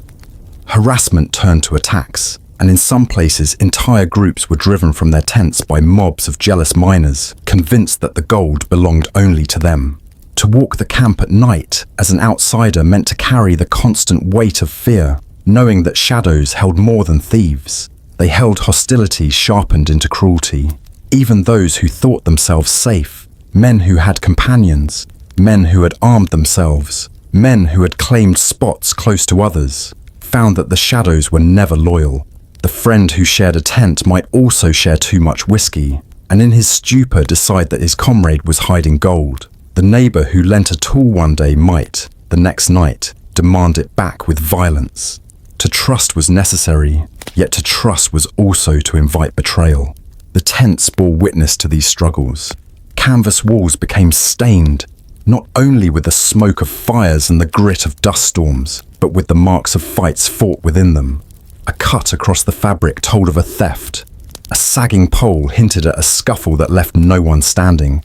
A tent standing alone at sunrise, flap untied and belongings scattered, suggested a miner who would not return. There was little room for justice. When a man disappeared, others shrugged. Perhaps he had moved on. Perhaps he had gone deeper into the hills. Perhaps he had been swallowed by the river. Few asked questions, for to ask was to invite them upon oneself. Survival demanded silence, and silence made the violence all the more easy to repeat. The nights dragged on in this way, a cycle of suspicion and fear. Every creak of canvas in the wind might be an intruder. Every crunch of gravel might be a footstep meant to rob or to kill. The men who lay awake, staring at the dark folds above them, knew that no dream of gold could shield them when the thin walls gave way. They clutched their pans and knives, slept with their boots still on, and woke at the slightest sound. Rest was never complete. Even in sleep, the body braced itself for the shock of intrusion. By day, the camp looked much the same as any frontier village. Rows of tents, smoke rising from fires, men bent over tools. But by night, it was a different world. A theatre of shadows, where desperation was rehearsed endlessly, always with the same ending. The promise of fortune had drawn them here, but the darkness reminded them that fortune was fragile, easily stolen, easily destroyed. Those who managed to endure did so not because the tents were safe, nor because justice prevailed, but because they accepted the constant risk as part of life. They learned to live within it, to keep their possessions close, to form uneasy alliances, to drink less or to drink more, depending on which numbed the fear better. The violence did not stop. It simply became another feature of the nights, as ordinary as the cry of an owl or the rush of the river. The thin canvas shelters had been carried across deserts and mountains with hope, but beneath their flaps, men discovered that the hardest storms were not always of wind or rain. They were storms of envy, hunger, anger, and despair, storms that rose from human hearts and filled the shadows with danger. In those moments, the gold rush revealed itself not as a land of opportunity, but as a place where survival was measured in vigilance, where the night was never truly silent, and where the faint rustle outside one's tent might be the last sound ever heard. The men who arrived in the diggings came with grand images in their minds, dreams painted in gold, as if every stone along the riverbank would glisten, every pan would deliver a fortune. They had crossed oceans, deserts, mountains, endured weeks of hunger, mud, fever, and exhaustion, believing their reward was waiting just beneath the soil. But as weeks stretched into months, the earth gave up little more than silt and disappointment. Those who had once spoken proudly of ambition began to measure their lives in smaller terms. A meal, a place to sleep, the warmth of fire on a cold morning. When fortune failed to appear, hunger took its place. The dream of wealth did not vanish, but it twisted, taking on darker shapes. Men who once bent their backs honestly to the current began to glance at their neighbors' pans. They saw not only mud and water, but the faint glint of something they had failed to capture themselves. And slowly, the line between miner and thief blurred. It often began with whispers.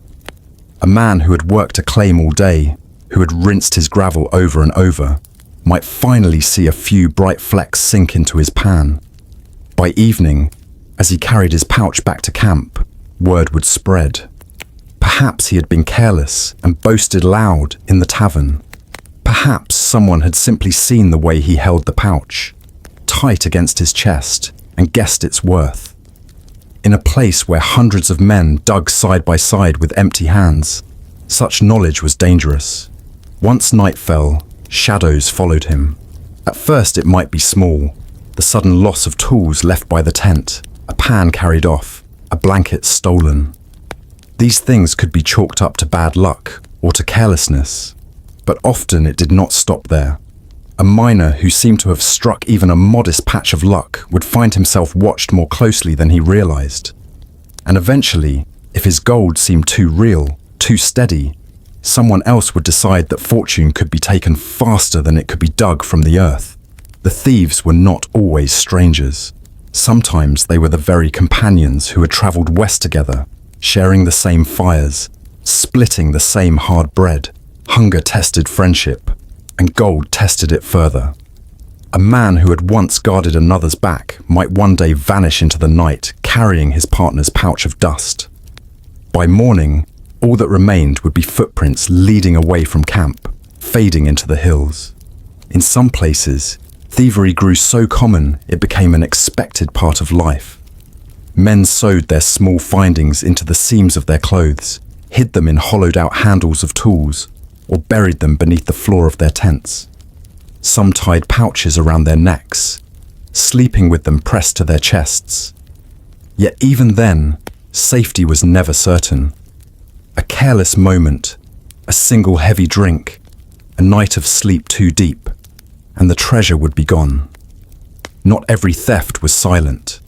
There were ambushes along lonely trails, where one miner returning from a supply town with flour or salted pork might be set upon by 2 or 3 desperate men. In the quiet of the woods, violence came suddenly. A cry for help vanished into the trees, leaving only an abandoned pack or an overturned cart. By the time others found the scene, there was nothing left to do but shake their heads, for pursuit was useless in a land so wide. Theft also wore clever disguises. Claim jumping became one of the most common forms. A man might leave his spot for a day, traveling to town for supplies or to seek medicine, only to return and find strangers already working it, their shovels striking into the gravel as though they had owned it from the start. Arguments rose quickly, but without law to settle disputes. Strength or numbers usually decided who remained. The unlucky miner, no matter how much time he had already invested, might be forced to walk away empty-handed, watching another man sift the earth he had once called his own. Supplies, too, became targets. Food was as valuable as gold, and often more immediately necessary. Sacks of flour disappeared from tents. Salt pork was cut away in the night. Beans and coffee vanished like smoke. In towns, merchants locked their stores tight, yet break-ins became inevitable. A loaf of bread stolen from a shelf might mean another day alive for the thief, and perhaps nothing at all for the man who had lost it, except anger and suspicion that hardened into hatred. The greatest irony was that many of the thieves had begun as miners themselves. They had come with the same hopes, carried the same pans, stood in the same icy waters. But after days of finding nothing, after watching their strength fade and their supplies dwindle, they chose another path. Some justified it as survival. Others grew addicted to the idea that stealing was quicker, that fortune could finally be within reach if they only had the nerve to take it. And in a land where law was scarce, the only punishment was what the crowd was willing to enforce. Punishments, when they came, were harsh. A thief caught red-handed might be tied to a tree, beaten or whipped. In some camps, the miners gathered to form their own rough justice, holding hasty trials and delivering verdicts that ended with exile or worse. Lynchings were not unknown. Yet for every thief caught, there were many more who slipped away, carrying their stolen goods into the hills, ready to vanish into another camp where no one knew their name. As the goldfields grew more crowded, suspicion poisoned the air. Every miner looked at his neighbor differently, wondering whether the man beside him might turn thief when hunger grew too sharp. Men grew secretive, covering their pans quickly, hiding their faces when they found even the smallest flake. Companionship gave way to watchfulness. Camps that once rang with laughter grew quieter, each man guarding himself not only against the wilderness, but against the desperation of those who shared it with him. In time, the distinction between hunter and thief blurred so thoroughly that it became difficult to know which was which. A miner who claimed success one week might vanish with stolen goods the next. A thief who slipped away from a camp might return months later, posing again as a fortune hunter, blending in with the endless tide of new arrivals. The cycle repeated itself endlessly, men arriving with hope, failing to strike it rich, and eventually turning to take from others what the earth refused to give them. The story of the gold rush is often told with shining nuggets and triumphant discoveries, but for most, it was a story of disappointment that bled into desperation. In that desperation, honesty gave way to theft, friendship gave way to betrayal, and the camps filled with men who had come to seek fortune, but found only the shadow of it in their neighbors' pouches. The tents, the rivers, the muddy streets, all bore witness to a truth few wanted to admit, that survival in the goldfields often meant stealing what someone else had fought to keep. And so the dream eroded, reshaped by hunger and violence until it was barely recognizable. The men who had once called themselves miners, fortune hunters, seekers of opportunity, found themselves crouched in the shadows, watching another man's hand tremble as he poured his day's work into a pouch. And as the darkness thickened, they convinced themselves of one final thing, that survival was worth any theft, any betrayal, any crime committed beneath the thin veil of the canvas skies.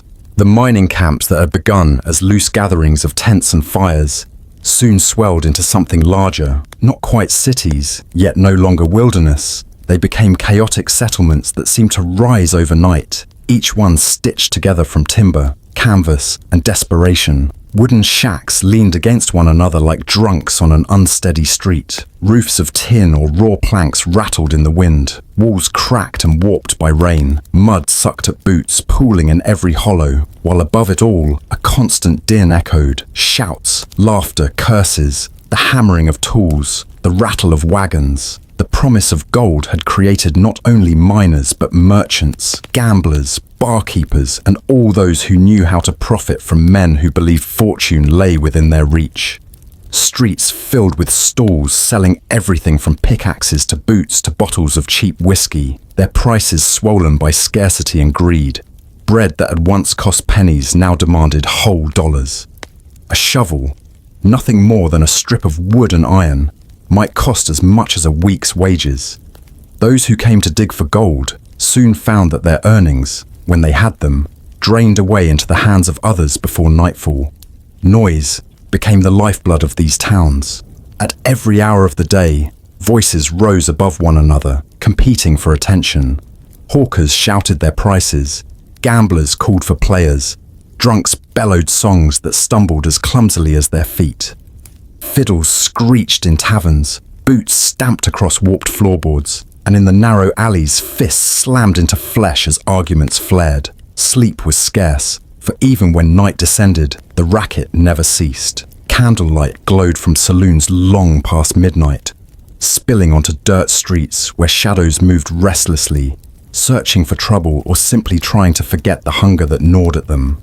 The stench was as constant as the noise. With so many men crowded into so small a place, with so little thought given to waste, the air grew heavy with rot. Buckets of refuse spilled into the gutters, mingling with horse manure and mud. Meat spoiled quickly in the heat, and fish gutted in the open sun left their reek clinging to the wind. Unwashed bodies pressed together in taverns, sweat soaking wool and leather, until the very walls seemed to exhale the sourness of breath and ale. Flies thickened in clouds, feeding on scraps, buzzing around faces, landing on lips and eyes with casual cruelty. Disease followed closely behind. Dysentery swept through the camps, carried by fouled water and careless waste. Men staggered to the edge of town, collapsing into mud, too weak to rise again. Fevers burned, Chills shook the strongest bodies until they could no longer hold a pick. The noise of the town carried on regardless, barely pausing for the groans of the sick. Death became another ordinary presence, a shadow seen often enough that it ceased to surprise. Shallow graves dotted the hills, marked by nothing more than wooden boards, if they were marked at all. Despite the filth and sickness, the towns grew restless with energy. They were places built, not on order, but on chance, where fortunes could change in the span of a card game or a single lucky strike. Men who had never held more than a few coins in their lives suddenly found themselves with pockets full of gold dust, and they spent it with a wildness that bordered on madness. Whiskey flowed in torrents, card tables overflowed with wagers, brothels filled with men willing to trade tomorrow's bread for an hour of warmth. Within weeks, riches were squandered, leaving only debts, and the cycle began again. Violence pulsed through these settlements like a second heartbeat. Arguments flared over the smallest slights. A glance held too long, a word spoken too sharply. Knives flashed in alleys, pistols cracked in crowded saloons. The thin walls of shacks shook with the force of fights inside them, spilling their occupants into the streets where bystanders either joined in or stepped aside. Blood soaked into dirt so often that the earth itself seemed to drink it as casually as rain. Few men carried gold without also carrying a weapon, and fewer still trusted their neighbors not to use theirs. Women were scarce, and their presence shaped the towns in peculiar ways. A single woman might walk into a saloon and silence every voice, eyes following her with hunger that was not always born of desire, but often of loneliness and longing. Many were drawn west, not for mining, but for profit, running boarding houses, selling food, or working in places that promised company for a price. Their labor, too, was consumed by the fever of the rush, their days filled with washing clothes, cooking meals, or serving drinks to men who forgot their manners along with their money. In a world where so much felt temporary, women gave the illusion of something familiar, even if only for an evening. The buildings themselves betrayed the fleeting nature of the gold rush. Few were built to last.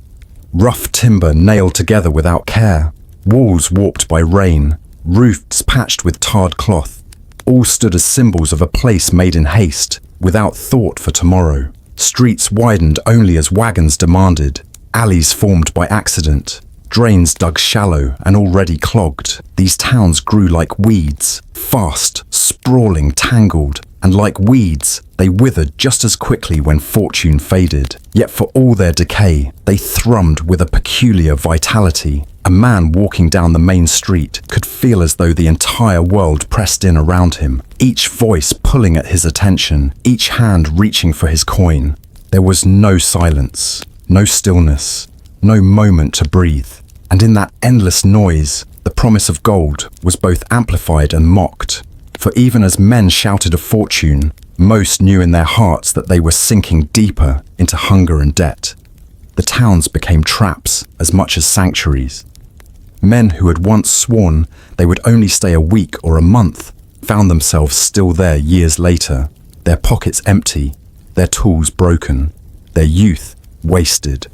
Leaving seemed harder than staying. To return home without wealth was to admit failure. And so they lingered, caught in the hum of rot and noise, telling themselves that one more day, one more pan, one more game of cards might finally turn fortune in their favor. Behind the saloons and shops, in the narrow alleys choked with refuse, the truth lay bare. These towns were not built on gold, but on desperation. Every nail hammered into timber, every bottle of whiskey poured, every song shouted into the night was another attempt to drown out that truth. The noise was a mask, the rot its foundation, and together they formed the strange, unsettling rhythm of life in the goldfields. For those who dreamed of riches, this was the place where the dream was consumed. Not in the rivers, not in the hills, but in the crowded streets where hope was bartered for bread, where laughter was swallowed by the stink of waste, and where the sound of fortune was not the ring of gold, but the clatter of dice and the groans of men who had lost more than they could ever afford to give. In the end, The towns stood as monuments to the reality of the rush. Loud, filthy, restless, and fleeting. A man might have imagined he was walking into a new life, but more often he was walking into a maze of noise and decay from which few ever found their way out. By the time the first frost settled on the edges of the mining camps, the dream that had lured thousands across oceans and mountains was already beginning to wither. Gold, the word that once sparked fire in men's eyes, had started to dull, weighed down not by its scarcity alone, but by the toll of unending labor. What was imagined as glittering nuggets plucked from the earth with ease became, instead, a rhythm of backbreaking repetition. Shovel, sift, pan, and strain, hour after hour, day after day. Each motion carried the faint promise of fortune, but more often it delivered nothing but blisters, aching muscles, and disappointment so thick it clung to a man's skin like dust. The streams, once rushing with clarity, now carried the residue of endless digging. Mud churned where water once sang. The sound of shovels striking stone drowned out birdsong, and the metallic clink of pans rattled against rocks until it seemed the whole valley had been turned into a single hollow percussion. The land bore scars. Banks gouged open, hillsides collapsed, and soil stripped bare. With each shovelful, the wilderness that had drawn them began to erode into a wasteland of dirt and noise, and with it, the fragile dream of riches that had shimmered so brightly in the imagination of the hopeful began to erode as well. There was a cruel truth in the rhythm of mining. The more a man dug, the more he realized that luck, not effort, dictated his fate. For every story of sudden wealth, there were hundreds more of empty pans. It became a pattern of disappointment stitched into the days. A prospector might rise with the faint light of dawn, his body stiff from a night on damp ground, and he would kneel by the water with his pan, certain that today would be different. Yet as the sun traced its slow arc overhead and shadows lengthened into evening, he would often find himself staring at nothing but sand and gravel, as though the river mocked his persistence. Food tasted of dirt too, for every meal was prepared with hands still caked in soil. Bread grew stale before the week was done, and beans boiled endlessly in blackened pots until their texture turned to paste. The air itself seemed flavored by smoke, dust, and sweat, seeping into clothes, into blankets, into the very skin of those who lived by the river. Even when men lay down to sleep, they carried the day with them, aching shoulders, raw palms, and the bitter tang of futility lodged in their throats. There were those who tried to convince themselves that fortune lingered just beyond the next bend in the river or beneath the next layer of earth. They told stories around campfires of men who had struck it rich by refusing to give up, their voices thin against the crackling wood. But the flames illuminated hollow eyes, and the silences between those stories spoke louder than words. The truth weighed heavier with each passing week. For most, the dream was slipping further away, buried under the very soil they sifted. Some abandoned the rivers altogether, retreating into the towns that had sprung up like fungi after rain. These settlements, once imagined as havens of community and progress, became strange repositories of dashed hopes.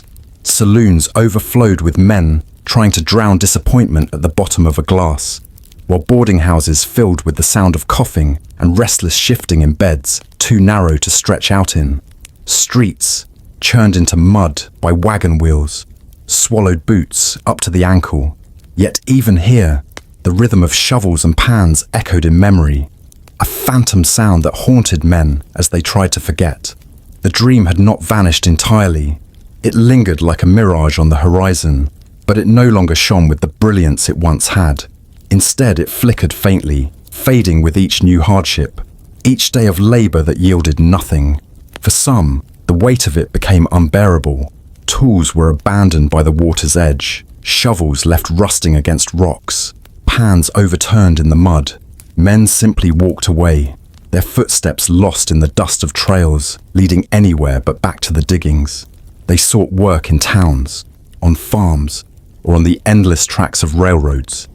exchanging the uncertain promise of gold for the certainty of wages, however meager. But even for those who stayed, stubborn in their pursuit, the dream continued to thin. The body could only endure so much. Hands cracked open in the cold, nails blackened and tore, backs bent permanently from the ceaseless stooping. The eyes, once bright with anticipation, dulled into a vacant stare that measured days not in progress but in survival. Sleep offered no escape. It brought only the same fatigue, stretched into morning. The rivers themselves began to grow hostile. Silt clogged channels that once ran clear, and debris from upstream choked the current. Men waded in, their boots sinking into muck, their balance precarious against shifting stones. Accidents became common. Ankles twisted, arms gashed open on sharp rocks, bodies swept away by sudden surges of water. The land took its toll in silence, indifferent to the dreams buried within it. What gold remained was scattered and small, grains caught in crevices, flakes so thin they clung more like dust than treasure. To gather them required patience beyond reason, and every panful seemed to mock the effort with its meager yield. Some men carried small vials of these specks, swirling them in the light as if to reassure themselves that the dream was still alive. Yet even as they stared at the faint shimmer within the glass, the weight of disappointment pressed down harder. They had traveled so far, sacrificed so much, and still the vial remained nearly empty.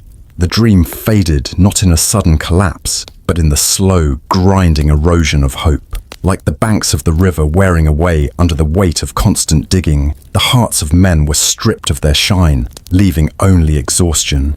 Each shovelful of dirt did not bring them closer to fortune. It carried them further into despair. The very act of labor, once filled with promise, became a reminder of how far the dream had drifted. In time, the camps themselves began to thin. Tents collapsed into the earth. Fires burned less frequently, and the noise that had once filled the valleys quieted. Silence grew in the spaces where once there had been the clatter of ambition. What remained were scattered figures still bent over their pans, unwilling or unable to let go, their bodies gaunt, their faces hollow. They had become ghosts of their own desires, haunting the rivers with the motions of a life that had promised more than it delivered. And in the quiet of those valleys, the lesson of the gold rush whispered softly, almost kindly. It was not shouted, not carved in stone, but carried gently in the air. The earth does not give its riches easily, and dreams built upon glitter fade quickly when pressed against the weight of reality. The dream had not died. It never truly does, but it had thinned into a fragile thread, a wisp of hope that trembled with each breath of wind. And as the last shovels struck the dirt, their sound echoed not with promise, but with futility, fading into the silence that comes when ambition exhausts itself against the unyielding patience of the earth. When the last echoes of shovels and pans faded from the valleys, the land settled into a quiet that felt older than memory. What had once been alive with voices, with the clang of tools, with the hollow laughter of men convincing themselves that fortune still lingered, became a hushed landscape of abandoned scars. The earth, patient and indifferent, took back its rhythm. Grasses crept into the shallow trenches where men had gouged the soil. Streams resumed their steady song, muffled only by the silt left behind. The great fever of gold that had shaken the hills and drawn thousands across oceans left little behind but silence. There was an emptiness to these places that struck deeper than loneliness. Towns that had grown overnight shrank almost as quickly, their skeletons left behind as reminders of ambition's fragility. Wooden storefronts leaned under the weight of neglect, their signs faded, their windows broken or boarded. Streets that once churned with boots and wagon wheels dissolved into weeds, their outlines fading into the earth as though the town itself had been a dream. The air hung heavy with the absence of sound, and what little remained was carried by the wind. The creak of a shutter, the faint groan of a roof beam collapsing under its own decay. For those who returned years later, the transformation was startling. They found not the bustling camps and raucous saloons of memory, but hollow shells. A barroom where glasses once clinked might now hold only dust and the tracks of small animals. Beds where exhausted men, once collapsed in their boots, sagged into piles of straw and splinters. Even the smell of smoke, once so constant that it clung to every coat and blanket, had vanished, leaving only the faint sweetness of rot and wild growth. It was as if the land itself had chosen to erase the noise, to sweep away the frenzy and leave behind the stillness it had known before. The silence carried with it a truth that few wanted to face. For all the digging, for all the endless shovels of dirt, vast stretches of land had never held the riches that had been promised. Rivers that were panned until their beds turned to muck yielded little more than sand. Hillsides stripped bare of trees and carved into wounds held no hidden veins of wealth. The dream had been built not on certainty, but on whispers, on stories retold around campfires, on rumors carried by men eager to sell supplies or plots of land. And when the dust settled, many realized they had labored not at the door of fortune, but in places where the gold had never been at all. This absence weighed more heavily than failure. Failure could be blamed on bad luck or on another man striking it rich just beyond reach. But to know that the ground had been barren from the start was to recognize the futility of every blister, every ache, every sleepless night. It was to see that ambition had been poured into emptiness, that faith had been spent on soil that had nothing to give. The silence of these places was not simply the absence of noise. It was the echo of futility, the sound of nothingness revealed. Nature crept back with quiet persistence. Saplings rooted in soil disturbed by pick and pan, their green shoots rising where once only men bent in endless labor. Birds returned to sing where the clash of metal had drowned them out. Animals ventured cautiously into the ruins of camps, sniffing at the remnants of meals long abandoned. In time, even the scars of mining softened, the raw cuts blurred by grass and moss, the waste piles weathered into low hills. Yet beneath that renewal lay a stillness that felt different, as though the land itself remembered what had been done and chose to grow around it without truly forgetting. There were stories of wanderers stumbling upon these abandoned places, pausing to rest in the shell of a saloon or to drink from a stream once muddied by countless hands. They spoke of the strange quiet, how it pressed upon the mind, how it made footsteps sound too loud, how it seemed to ask the question no one wanted to answer. What had it all been for? The gold that had been sought so desperately was gone, or perhaps had never been there, and the silence that replaced it seemed to mock the fever that had once filled the air. Some found beauty in it. They described the way moonlight fell on the broken timbers of cabins, how the wind whispered through gaps in the walls, how stars seemed brighter when framed by the skeletal outlines of abandoned towns. But beauty could not disguise the weight of futility. Beneath the calm surface, the silence carried the memory of hunger, of labor without reward, of dreams that withered into dust. It was a silence born of exhaustion, a silence where ambition had burned itself out. For the men who had left, the memory of these places lingered like a shadow. Even in distant cities, even in new lives built far from rivers and hills, the thought would return. The sound of a shovel striking stone, the shimmer of the fool's gold in a pan, the endless hope that tomorrow would be different. And then the silence, pressing down like a reminder that the earth had given nothing. To those who had lived it, the quiet was not peace, but an echo of futility, a weight that followed them long after they had left the camps behind. In the end, the silence of the goldless places may have been more honest than the noise that preceded it.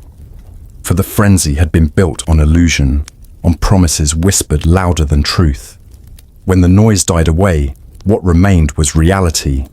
A vast land that had never promised riches, that had never cared for the ambitions of men, that simply endured. The silence was not cruel. It was simply indifferent, as the earth had always been.